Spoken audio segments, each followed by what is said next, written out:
Welcome to Personalizing Learning with Technology. I'm very excited to present this module to you, and I'm using the term personalizing because I think it's a process. A lot of people you will use personalized learning. I'm using the terms kind of interchangeably, but personalizing, I think it's a process or a journey that we're on. Hi, everybody. I'm Meg Ormston. I love to create modules like this, and feel free if you have any questions. Meg at megormston.com. Let me know. Shoot me any comments or thoughts. I'd appreciate it. We're going to start kind of defining what does this mean. So, personalized learning, it's a different learning experience, instructional practices that address different learning needs of students. This is key, though. It's based around their interest, aspirations, their cultural backgrounds of the individual student. So it's a different personal learning experience for every single student. To compare and contrast, personalized learning is exactly the opposite of one size fits all. That means that everybody sits still, everybody does the worksheet, everybody does the same packet, everybody takes the same assessment. Personalized learning, the opposite of that. In a one size fits all classroom, which unfortunately we still have a lot of those, each student has the same assignment, the assessments, everyone moves at the same pace. Kind of between the two of these would be what we've been really spending a lot of time on, differentiating instruction. That still means that the same instruction is going on, we're just differentiating for students. So we have like a continuum.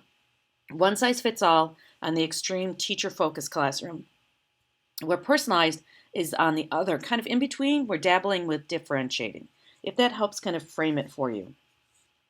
I think this is the most important thing and the hardest thing for our school systems to really grapple with. Personalized learning for students should be for the student should be the focus, not what is convenient or easier for teachers in schools. We do a lot in our schools to make things easier. We group for math, for example, in the elementary, so one person doesn't have to try to meet all the different levels of math. Is that the best for students, or is that convenient for teachers? Really? This is a tough conversation for a lot of schools and districts to have, because this is really kind of out there thinking. And I'm not out there thinking by myself. There's a group that is called Personalized Learning, and they great website to know about. There's toolkits, there's models, they'll come out and work with you. They're great people. Jot down these names: Key, Barbara Bray, and Kathleen McClaskey. Those are kind of the two. Linda and Pam also work with them. But if you look on the right, this is the book that they wrote about making learning personal. And as I've been doing my research over the past couple months about this, I have to tell you, this concept of making learning personal scares teachers to death. They can't figure out how to manage it. I want you to imagine that you have a class of 30 and you basically are managing 30 IEPs, because that's what it is. It's a personal plan for each student. You're going to group students sometimes, you're going to form flexible groups, but basically every student has a plan. Some of their resources are great, but the one I always try to stay focused and grounded, and I participate a lot in their chat. And this on Twitter, it's the P Learn chat. And tune into that, set that up in your TweetDeck or your Hootsuite, and this is where I stay current, the news, what's going on, and where I'm connecting to people that are doing more personal learning. What is it? After this is done, I need you to take time to go in and take a look at this video. This video will go into greater depth about what this really means. Take the time. It really is a quick, short video, and it's just 1 minute, and it's quick.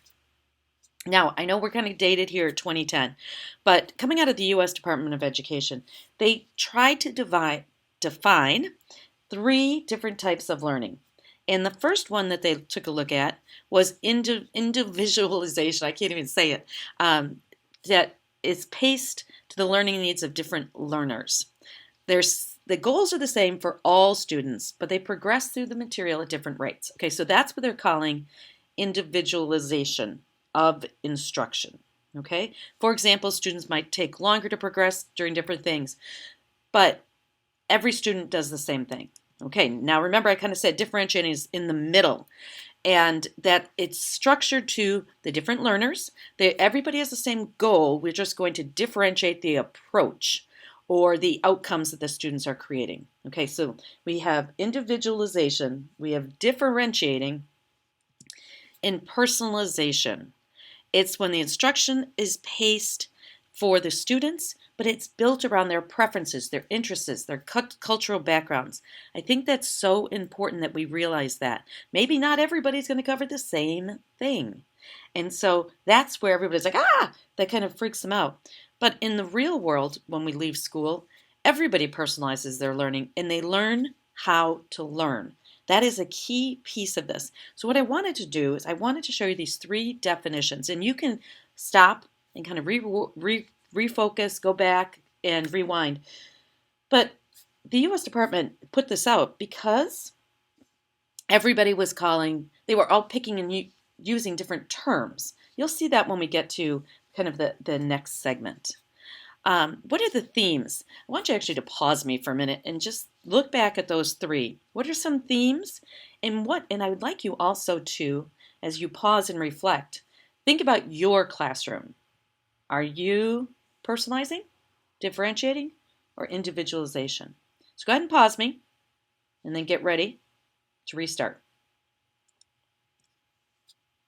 All right, after your reflection, I want you to create your definition for personalized learning. Let's dream for a minute and take all the constraints away. Don't say that you have to have so many minutes of language arts and so many minutes. Take all that off your thinking for right now. And I want you to dream for a minute. I want you to dream about what you would love for your children or your grandchildren or your great-grandchildren. What would you love their learning classroom experience to be? And then again, pause me, and I want you to think about your definition of personalized learning. Okay, we're back. Some of you probably didn't pause, but this is really important in the whole world of personalized learning.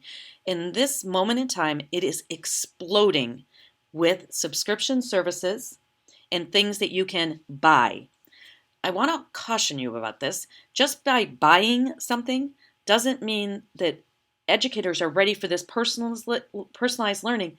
Students are going to struggle with this, and parents are going to struggle with this. So just by buying one of these isn't going to make miracles happen in the classroom. Discovery Education has been a leader in many different facets of education in video and curriculum integration.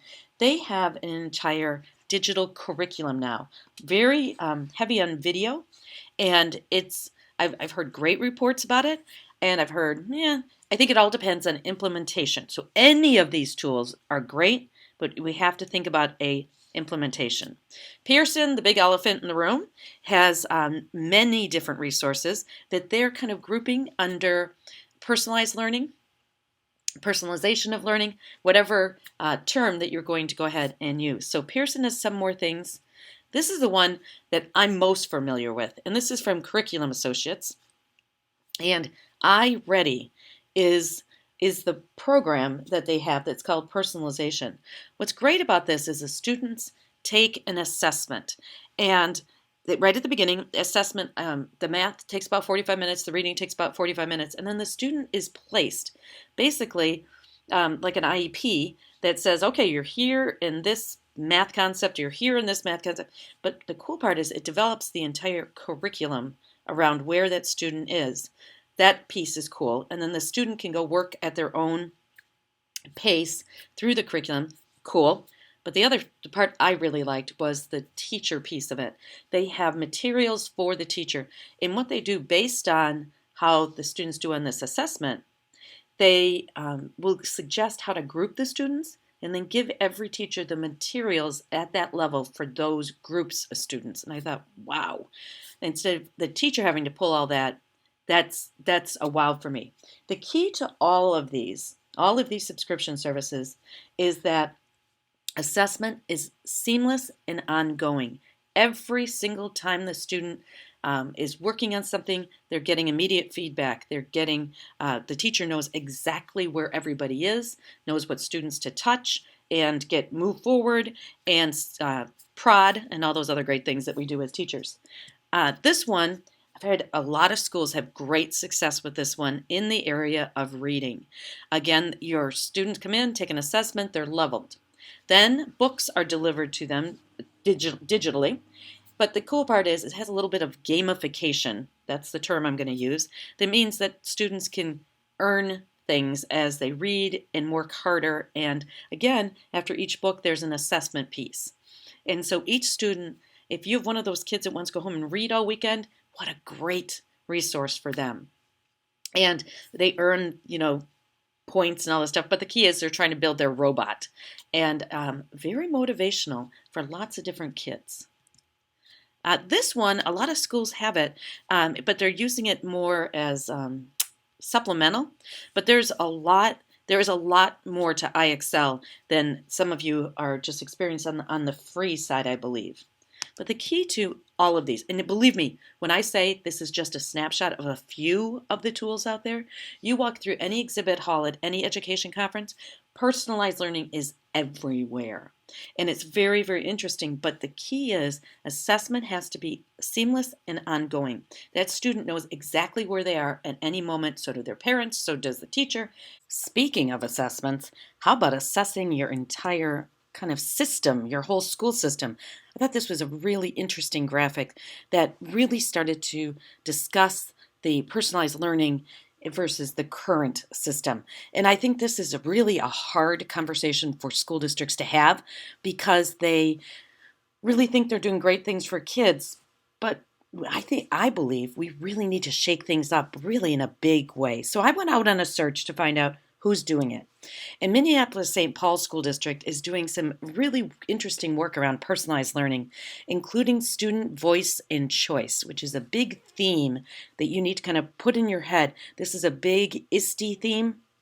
And I just thought this was really interesting. This graphic really this picture of these kids really caught my eye. I think that's really neat. But really thinking about personalized learning across an entire system is challenging work. So I kept digging a little bit, and this one really threw me for a loop.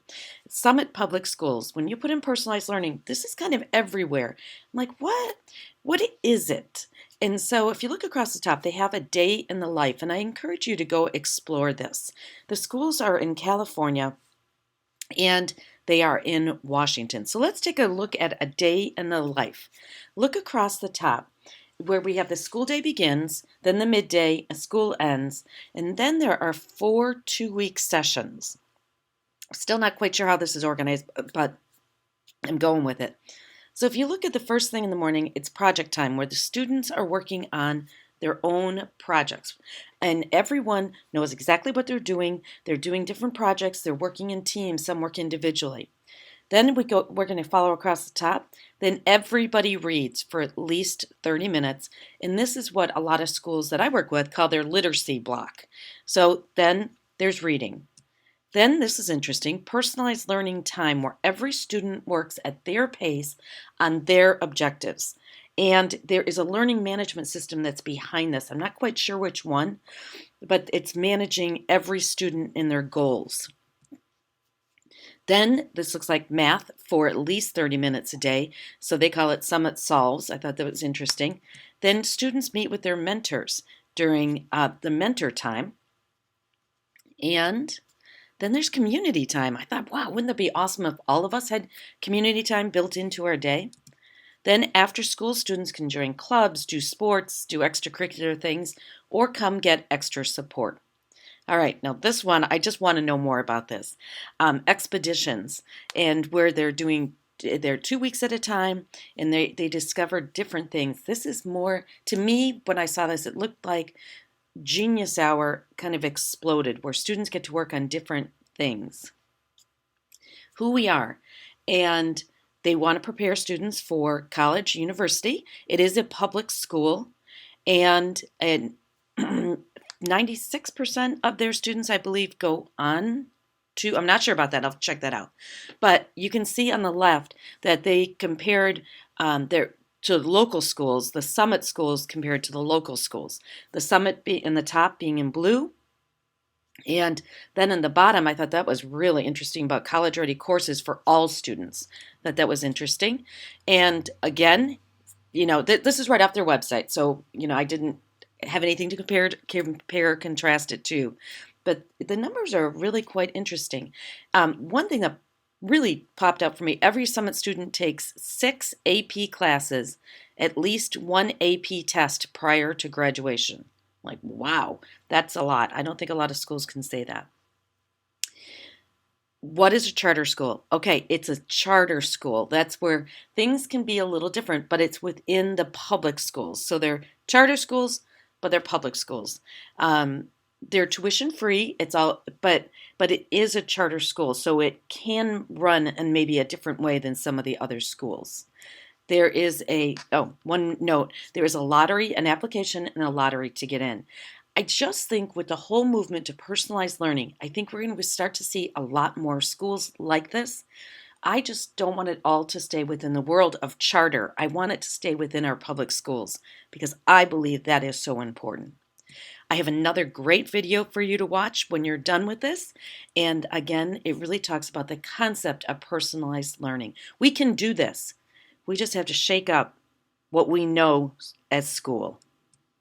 So thank you for joining me on this personalizing learning journey. I hope you are leaving with some thoughts and ways to kind of rethink what's happening in your classroom. Have a great day.